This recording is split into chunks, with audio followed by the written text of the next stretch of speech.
Qui n'aspire pas à la paix intérieure malgré les tempêtes à l'extérieur?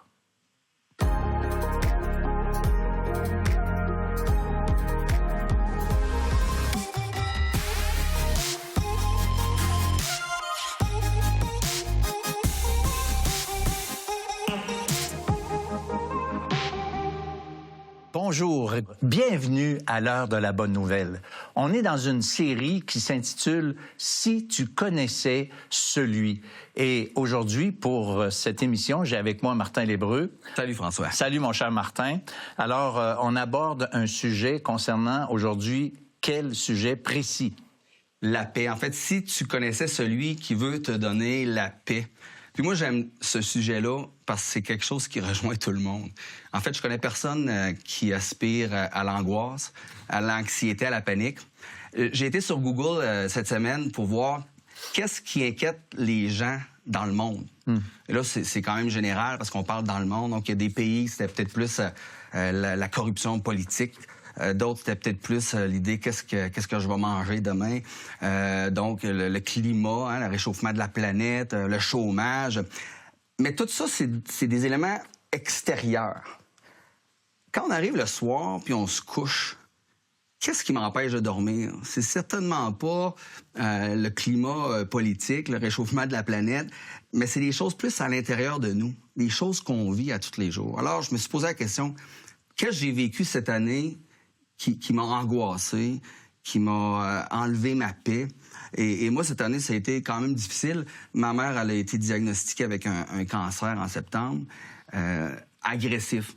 C'est pas deux mots qu'on aime avoir ensemble, hein, cancer agressif. Et elle devait se faire opérer seulement en janvier. Alors, on a tout passé l'automne, même les fêtes, en se disant, bon, ça va être quoi les nouvelles?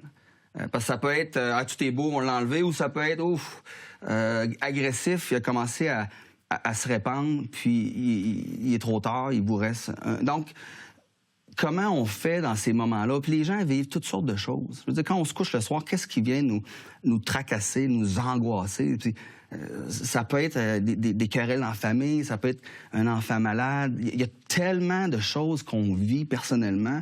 Alors, comment les gens... Je me pose la question, comment les gens réussissent à aller chercher une paix intérieure à travers tous ces éléments-là négatifs de la vie. Ouais. Bien, écoute, Martin, on a posé justement la question, on va avoir une excellente idée avec le Vox Pop, puisqu'on a posé la question, moi j'ai dit, dans un monde aussi stressé, dans un monde aussi stressant, comment faites-vous, comment vous arrivez à trouver la paix dans tout ça? Monsieur, je vous dirais que moi, je cours 5 km tous les matins. Je me vide l'esprit avant de venir travailler. Je suis bonnement dans l'autobus, je vois tout le monde avec des faces de bœuf, des faces de baboune, ou dans leur café, ou sur leur téléphone. Moi, il faisait pas beau avant de ça, j'ai couru pareil. T'sais, ça me libère. Bien, moi, ce que je fais souvent, je vais partir, je vais m'en aller ailleurs. J'essaie de me décoller des réseaux. Là, c'est la résolution que j'ai prise récemment parce que je sais que j'y passe beaucoup trop de temps dessus et que quand j'arrête de passer du temps dessus, je me dis qu'est-ce que j'ai retenu de tout ça? Rien du tout. Je retiens rien de tout ça. Donc j'essaie de trouver des hobbies. Tous les jours, j'en trouve des nouveaux. Je dessine, je lis, je sors, je me balade. Je trouve des activités à faire pour me déconnecter de tout ça. J'écoute pas les nouvelles, comme ça j'ai moins de stress. C'est sûr, faut pas regarder tout ce qu'il y a alentour, on vivrait plus. Je me fie beaucoup à ma routine. Après le travail, après l'étude, je vais au sport. Je fais ma séance de sport tous les jours pratiquement. Et c'est ça qui me permet vraiment de m'échapper et déstresser un petit peu, décompresser. Je m'entraîne. Je vais courir. Puis je passe du temps avec mes enfants. Moi, c'est le sport. Pour être honnête, là, c'est parce qu'effectivement, ça va vite, le travail. La famille, hein. La famille, c'est important. J'ai un cercle familial et puis un cercle d'amis qui est quand même relativement très serré, on va dire, très uni. Pour moi, c'est un cocon, c'est un refuge, on va dire. Hey Martin, qu'est-ce qui me frappe, moi, dans ce Vox Pop-là, c'est qu'il y a toutes sortes de moyens là, pour essayer de se déstresser, pour décompresser. Mais qu'est-ce qui est clair, c'est qu'il n'y a personne qui dit non, il n'y a pas de stress, il n'y a pas de problème. C'est unanime. Mais c'est unanime. Tu sais, je veux dire, tout le monde a une façon d'essayer de s'en sortir, mais le fait est là que la vie est stressante et puis il y a plein d'inquiétudes. Ça ne le dit pas textuellement, mais c'est vraiment comme ça qu'on le voit là, dans chacune des réponses. On retrouve beaucoup dans les réponses l'idée de se changer les idées. Hein? Ouais. Il y a quelqu'un qui dit moi, je m'en vais ailleurs ou je fais du sport, je dessine. Puis se changer les idées, c'est vrai que ça fonctionne. Je me rappelle quand j'étais ado, ça allait pas bien pantoute, puis je vivais quelque chose vraiment d'intense. Puis à un moment donné, ma gang de chums, ils sont venus me voir. On dit viens, on te sort, on va te changer les idées.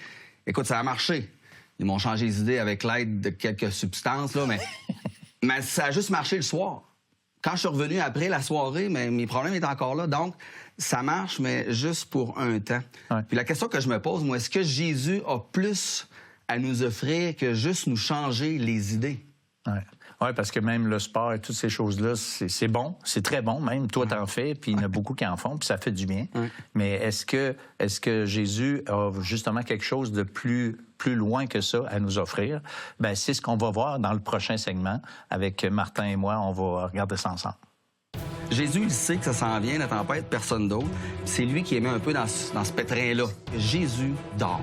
Il ose le réveiller. Et là, ils vont dire, hey, maître, voyons, on est en train de périr, ça te dérange pas? Silence, tais-toi. C'est comme si la mère entend la voix de Jésus puis obéit. Ils se disent, mais qui est celui-ci? Même le vent et la mer lui obéissent. Vous avez des questions ou des commentaires sur ce que vous venez d'entendre? Contactez-nous par téléphone ou réagissez sur les médias sociaux.